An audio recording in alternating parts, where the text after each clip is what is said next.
Please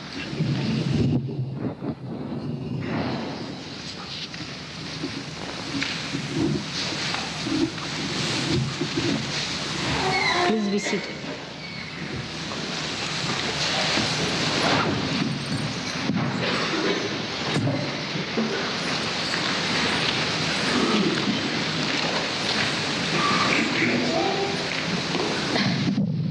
All right, you also keep it there, all right? Thank you. Yes.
Today, in this beautiful place created by the Queen of Austria, we have gathered here to perform a puja to the Sahasrara.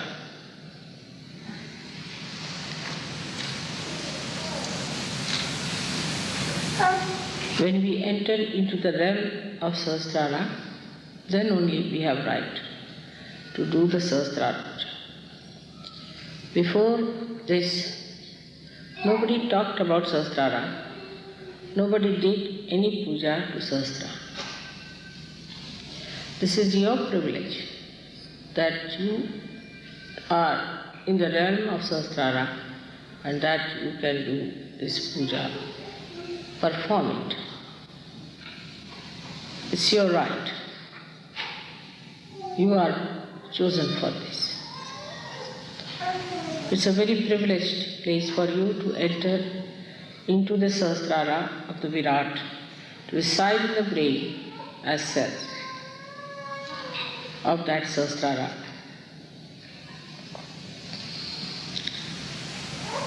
Let us see what is the quality of the cells of Sahasrara.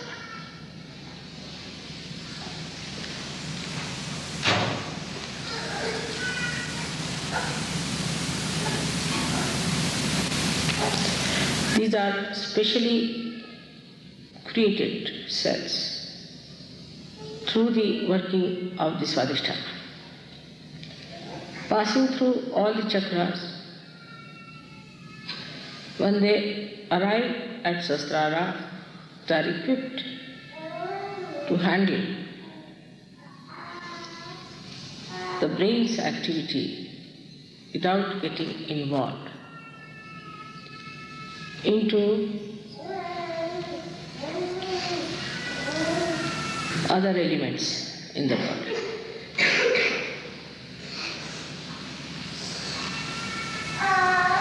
In the same way,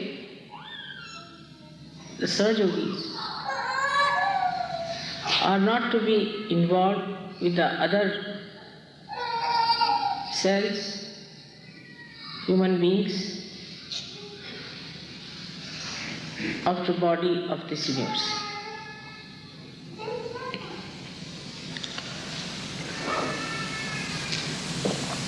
The first thing that happens to a Sahajogi at the Sahasrara level, that he becomes beyond, atit.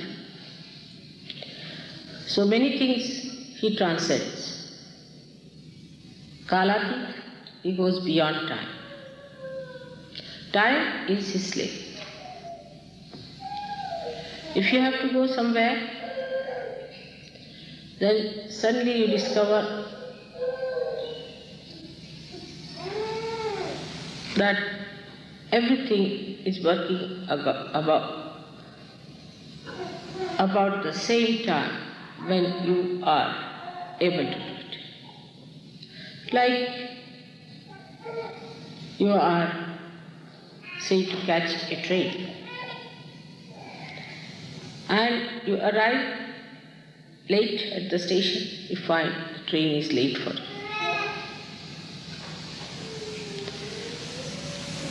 Things work out in such a way that you feel they are all acting for your complete convenience. So you go beyond time, kalatit. Then you go beyond dharma. Dharma means dharma becomes part and parcel of your being. Nobody has to tell you, you do this or you do that. You just don't do it. Whatever you have to do it, you do it.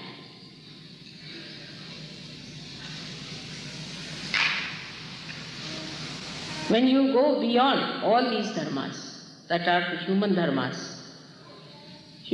is that his attention gets attracted either with lust, greed, at something,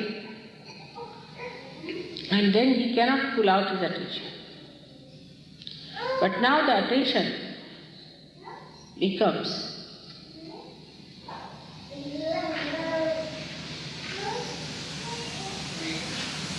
dharma-atit, means the attention loses its dharma.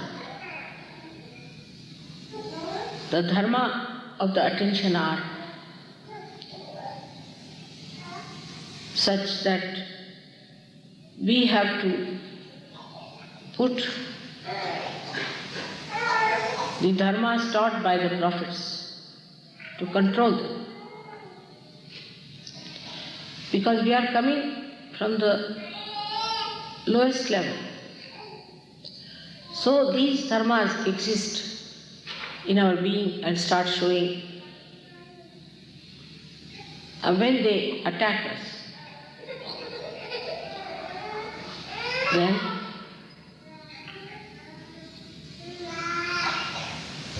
we have to have some measures to control it.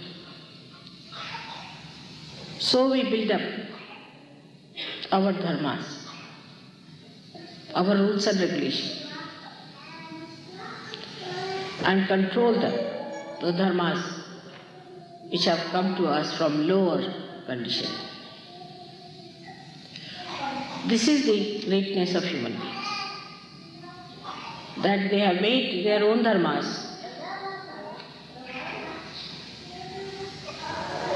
established on top of the lower dharmas. Like carbon has, say, 4 valencies. It has to be in 4 valencies. It acts according to the 4 valencies. It cannot make it 6.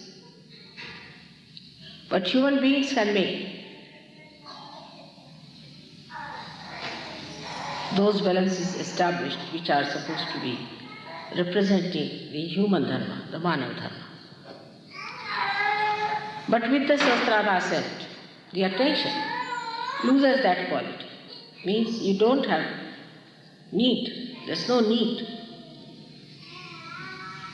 to put dharmas, restrictions upon yourself. You don't have to discipline, but you get disciplined automatically. That is the first sign of a person who is belonging to Nirmal religion. That is pure. Attention doesn't get attached or attacked by anything whatsoever. It is so pure. Like the lotus leaf, the water doesn't stay on it. So you become kalatit, you become dharmatit, you become gunatit. Means the 3 moods in which you are born, left, right and center, you go beyond. The left one is the one by which you have emotional attachments of your attention. The second one is the physical and the mental attachments. And the third one, the attachment to the dharma. Attachment to be righteous and making others righteous,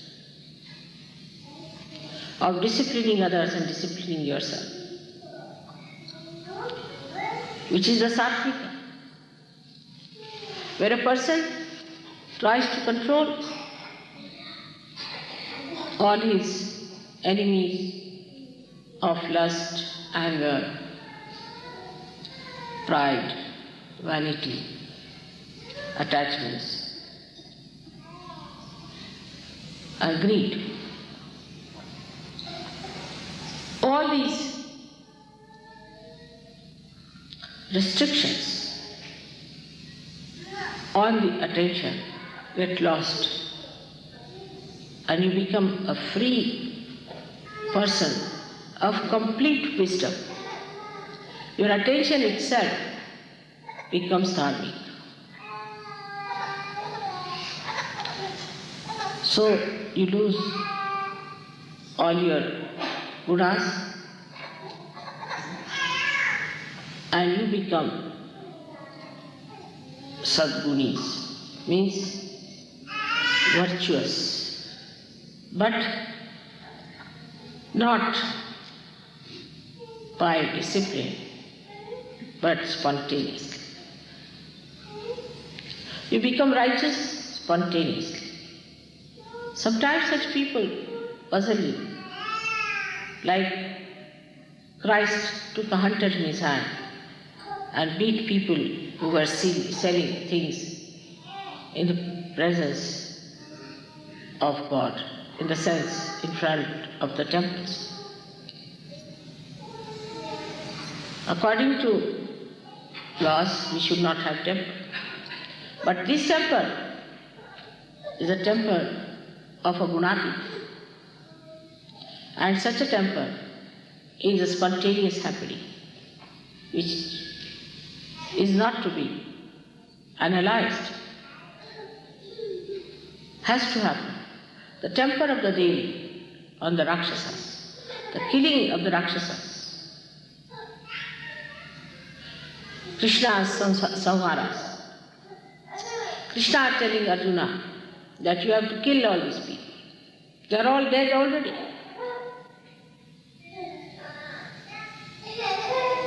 They all get explained because you go beyond. So is the atit, beyond, conditions arise. Only the one who can control is beyond.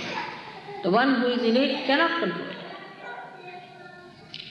If you have to pull out the ship, you have to be on the shore.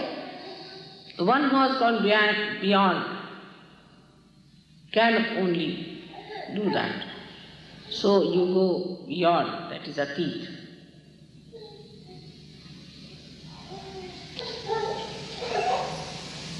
But when it comes to the knowledge,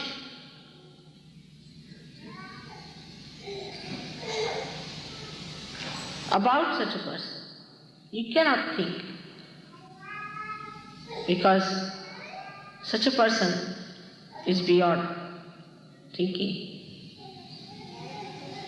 You cannot describe, because such a person cannot describe. You cannot say why Socrates agreed to take the poison. Why Christ agreed to get crucified. That's beyond human comprehension. That's how you behave beyond human comprehension, and you are not to take certificates from human beings.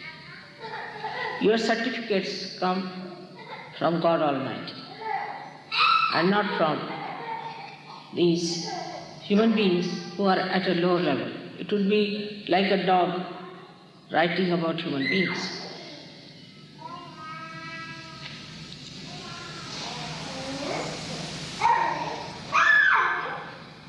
So you reach a state where it can be described with the word means without.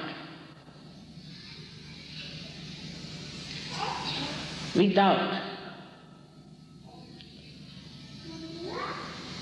So such a person is without thought. He doesn't think.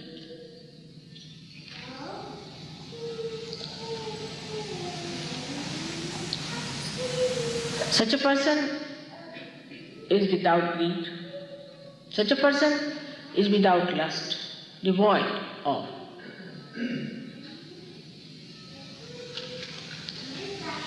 Such a person is said to be Ashish, out of which nothing is left out. Like when you want to make a vacuum, you go on creating the vacuum, reach any point, but the vacuum cannot be complete because it reaches a point all the time where you find some part of it has to be remained. You cannot have a complete vacuum. But such a person has a complete vacuum. Vacuum of all the negative, aggressive qualities. Doesn't exist. Complete.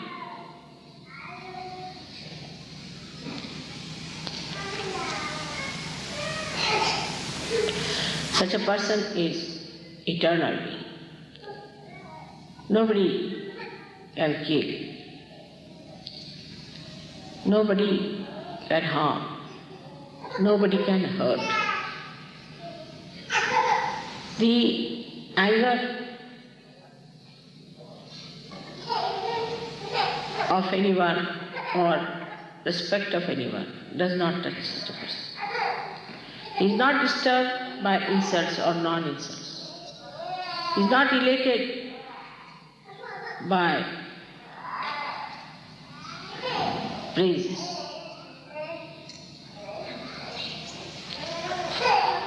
Because he is devoid of the capacity to enjoy the boons of the ego.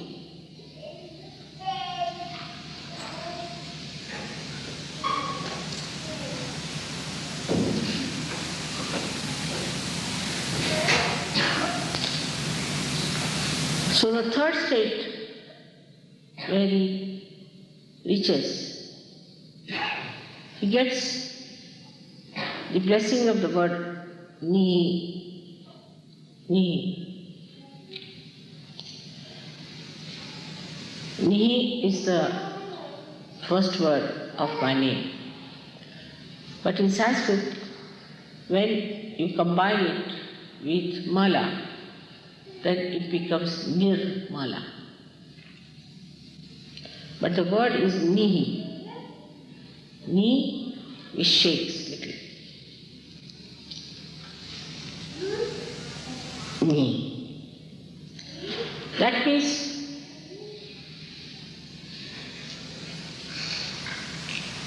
sheer.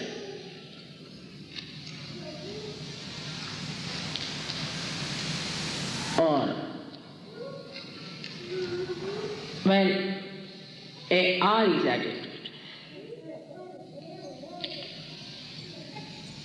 But the first Ni means without, devoid, and Nira means sheer.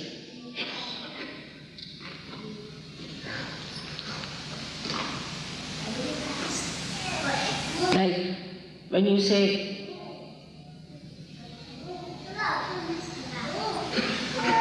Nirananda, Niran, sheer Atma, sheer joy, Kevalam, the only, there's nothing but joy. But this word is used, Nira or Ni, used in two forms as I told you. One for saying without or devoid of. The another form is the only, absolute.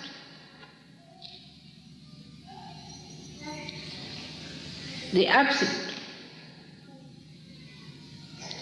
So here the joy becomes Nirananda, absolute joy. Nothing but joy. It's complete freedom. So you have all kinds of joys. As I told you before, you have Swananda, the joy of the spirit. Then you have got Brahmananda, the joy of well-being. You have got Leelananda or Krishnananda, where you have the joy of the play.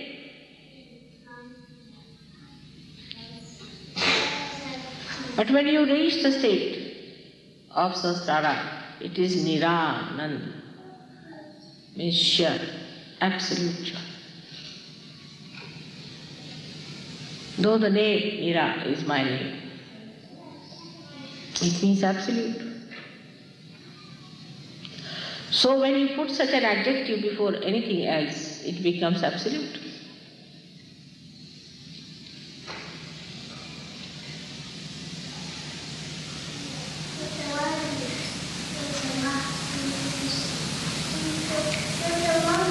Thus you become absolute.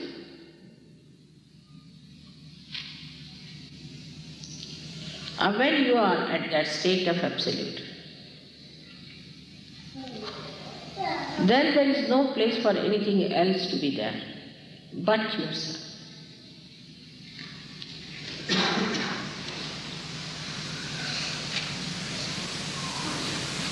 But let us see what is absolute.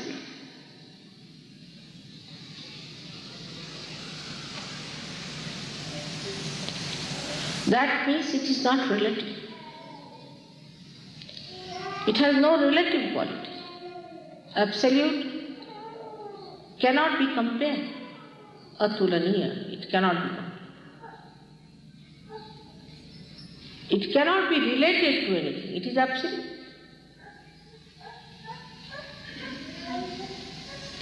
It cannot be comprehended because it cannot be related to anything else through which we can comprehend.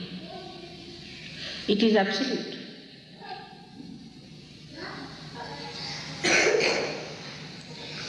Whatever way you try to know it, you go away from absolute.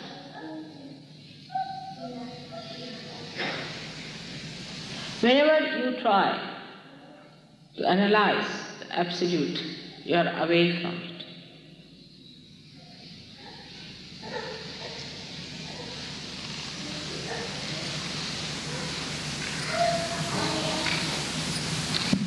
So this is what at Sahasrara you get, Nirananda. In different stages of Sahaja, we had to start from Sharirananda, means the Ananda of the body. Manasananda, the joy of the Manasa, the sight.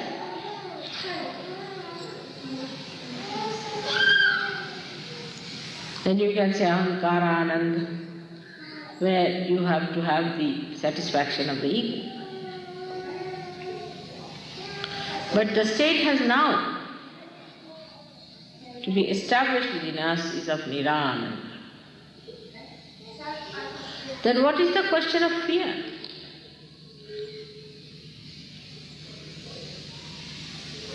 What is the question of talking about it? You cannot talk. Because how will you relate it? I cannot say it is like this, it is like that. There are no words for absolute to discuss. Only by negation, not this, not this, not this, what remains is absolute.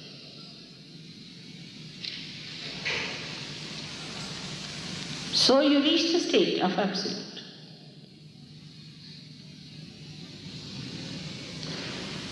And that is the state, a complete communication is established. And in that communication, you have nobody else but the absolute within you.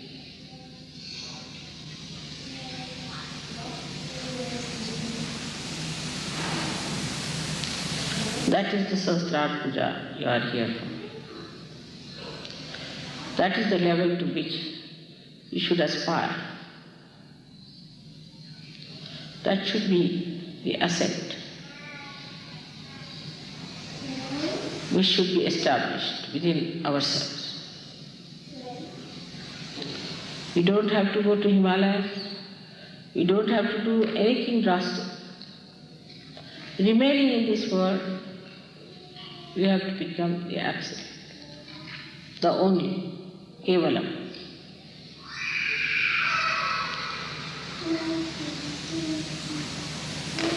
There's nothing like how for it. You just become. You just become like a flower becomes a fruit.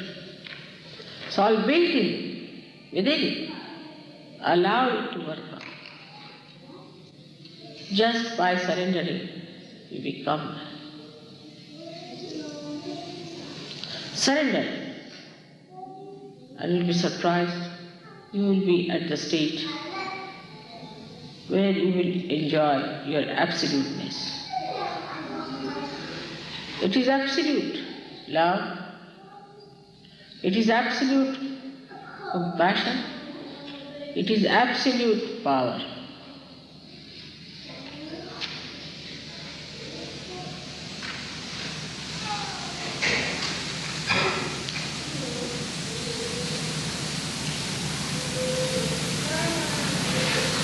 The words stop. The description stops. You just become the absolute and feel your absoluteness through it, with that oneness. If somebody is not with you, you don't worry. There is no company needed. You are alone, enjoying the absolute.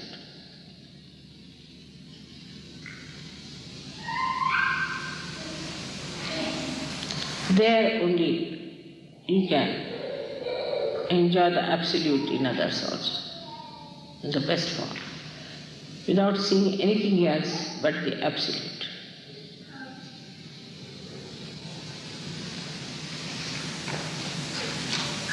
May God bless you.